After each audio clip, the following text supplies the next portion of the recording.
સ્વાગત છે આપનું અમારી યુટ્યુબ ચેનલ પર. દિવાળી પર્વનો બીજો દિવસ એટલે ધનતેરસ. ધનતેરસને આપણે ધન્વંતરી જયંતી તરીકે પણ ઓળખીએ છીએ. યમદીપ તરીકે પણ ઓળખીએ છીએ.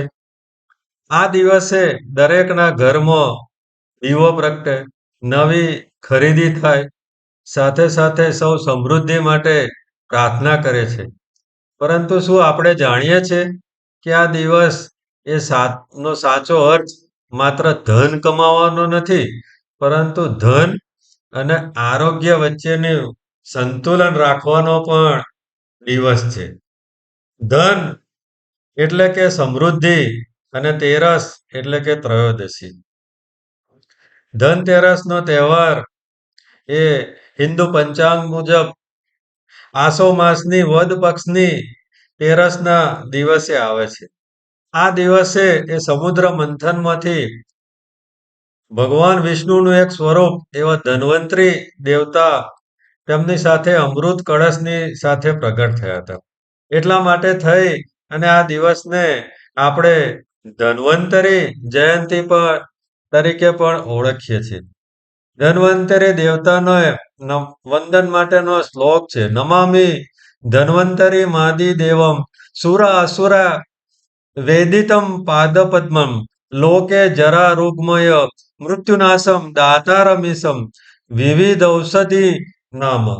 તો ધન્વંતરી દેવતા એ આપણને આયુર્વેદનું જ્ઞાન આપ્યું હતું, વિવિધ ઔષધિઓનું જ્ઞાન આપ્યું હતું. સાથે સાથે આપણને સંપત્તિનું પણ જ્ઞાન આપ્યું હતું. એમના હાથમાં જે કળશ છે એના માટે થઈ આપણે ધનતેરસને દિવસે થઈ સોના ચાંદીના દાગીના, ઘરેણા અને સાથે સાથે કોઈ વાસણો ખરીદીએ છીએ. સાથે સાથે આયુર્વેદનું જ્ઞાનને લીધે થઈ આપણું જીવન એ સુખી રહે, કોઈ પણ રોગોથી મુક્ત રહે એ માટે આપણે આ દિવસે એ ધન્વંતરી અ, દેવતાનું આપણે સ્મરણ કરીએ છીએ, એમનું પૂજન કરીએ છીએ. તો એ ધન્વંતરી દેવતા એક વિષ્ણુ ભગવાનનું જ એક સ્વરૂપ છે. યમ ધન્વંતરી મિહમ શંકર પૂજ્યમ સર્વલોક ભયનાશનમ, અર્થાત જે ધન્વંતરીનું સ્મરણ કરે છે તેના સર્વ રોગ અને ભયનો નાશ થાય છે. તો આ દિવસે એ ભગવાન ધન્વંતરીનું પૂજાનો દિવસ છે. સાથે સાથે આપણે લક્ષ્મી માતાનું પણ પૂજન કરીએ છીએ. લક્ષ્મી માતાનું પૂજન કારણ કે ગૃહલક્ષ્મી આપણે આપણા જીવનની અંદર એ સાચી સાત્વિક લક્ષ્મીની ખૂબ જરૂર છે. તો આ દિવસે આપણે ઘરની અંદર મુખ્ય જગ્યાએ દીવો પ્રગટાવી અને લક્ષ્મી માતાના આશીર્વાદ મેળવવા માટે ઓમ શ્રી ધન્યાય નમઃ એથી ઘરમાં ધન અને આરોગ્ય બંનેના આશીર્વાદ આપણને મળે છે. ધનતેરસનો સાચો અર્થ છે આરોગ્યની સાથે સાથે સમૃદ્ધિ. જો ઘરમાં આરોગ્ય નથી અને ધન છે તો એ ધન અધૂરું છે. એટલા માટે આપણે આરોગ્ય પણ જરૂરી છે અને સમૃદ્ધિ કહેતા સાત્વિક લક્ષ્મીની પણ જરૂરી છે. તો એ બંનેની પૂજા આ દિવસે લક્ષ્મી માતાની સાથે સાથે ધન્વંતરીની પૂજા પણ આપણે કરીએ છીએ. આપણા શાસ્ત્રો કહે છે અધર્મેણ સમુદ્રમ ધન ક્ષણસ્થાયી ભવતી, અર્થાત અન્યાયથી મેળવેલું ધન કદી ટકી શકતું નથી.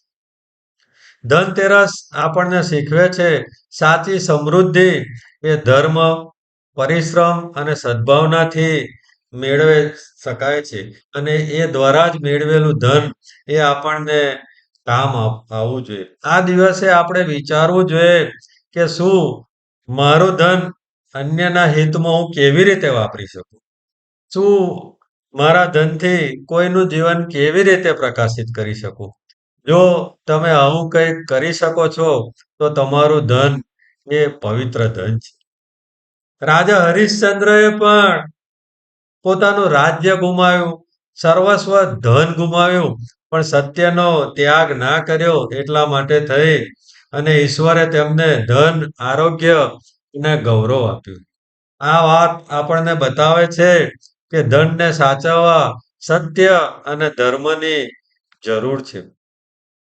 આજના યુગમાં ધનતેરસનો અર્થ ફક્ત ખરીદી કે રોકાણ નહીં, પરંતુ સ્વચ્છ શરીર, શુદ્ધ મન અને સાત્વિક ધન કમાવાનો સંકલ્પ છે. આ દિવસે આપણે કોઈની મદદ કરવી જોઈએ, દવાઓનું દાન કરવું જોઈએ, વૃદ્ધોને આરોગ્ય અથવા તેમને કોઈ સેવાની જરૂર હોય તો સેવા કરવી જોઈએ. એ જ ધન્વંતરિની માતા લક્ષ્મીજીની પૂજા સમાન છે. આ દિવસે એ ઘરની સાંજે દક્ષિણ દિશાની અંદર યમદીપ દાનનો નિયમ છે.